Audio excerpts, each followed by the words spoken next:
மகா கந்த சஷ்டி விரதம் இருக்க போகிறீர்கள், இல்லை இந்த வருடம் விரதம் இருக்கலாம் என்று நினைப்பவர்கள் கண்டிப்பாக 101% பேர் இதை சந்திப்பீர்கள். ஆமாம், நானும் இதை சந்தித்தேன் என்றால் இந்த முருகன் வீடியோவை முழுமையாக பார்த்த பின் கமெண்டில் சொல்லுங்கள். இந்த கந்த சஷ்டி விரதத்திற்கு மிகப்பெரிய சக்தி உண்டு. இந்த விரதத்தை ஆரம்பிக்கும் முன்பே நிறைய பிரச்சனைகள் வரும். இந்த விரதம் இருக்க வேண்டுமா என்ற குழப்பங்கள் மனதில் வரலாம். இதில் மட்டும் யாரும் மனம் மாறிவிடாதீர்கள்.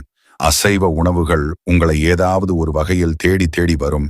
வீட்டில் நிறைய பிரச்சனைகள் வரும். மன வருத்தம் வரலாம். கணவன் மனைவிக்குள் நிறைய சண்டைகள் வர செய்யும். இதற்காக நீங்கள் உங்கள் விரதத்தை மட்டும் கைவிட்டு விடாதீர்கள். எது நடந்தாலும் இதை மட்டும் சொல்லுங்கள்.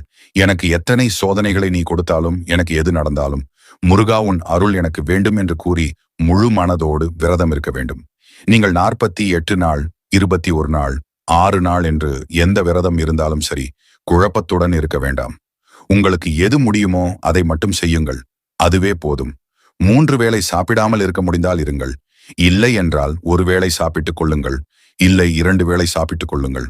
விரதம் எப்படி இருக்க வேண்டும் என்று தெரிந்து கொள்ள வேண்டும் என்றால் கமெண்டில் கேளுங்கள்.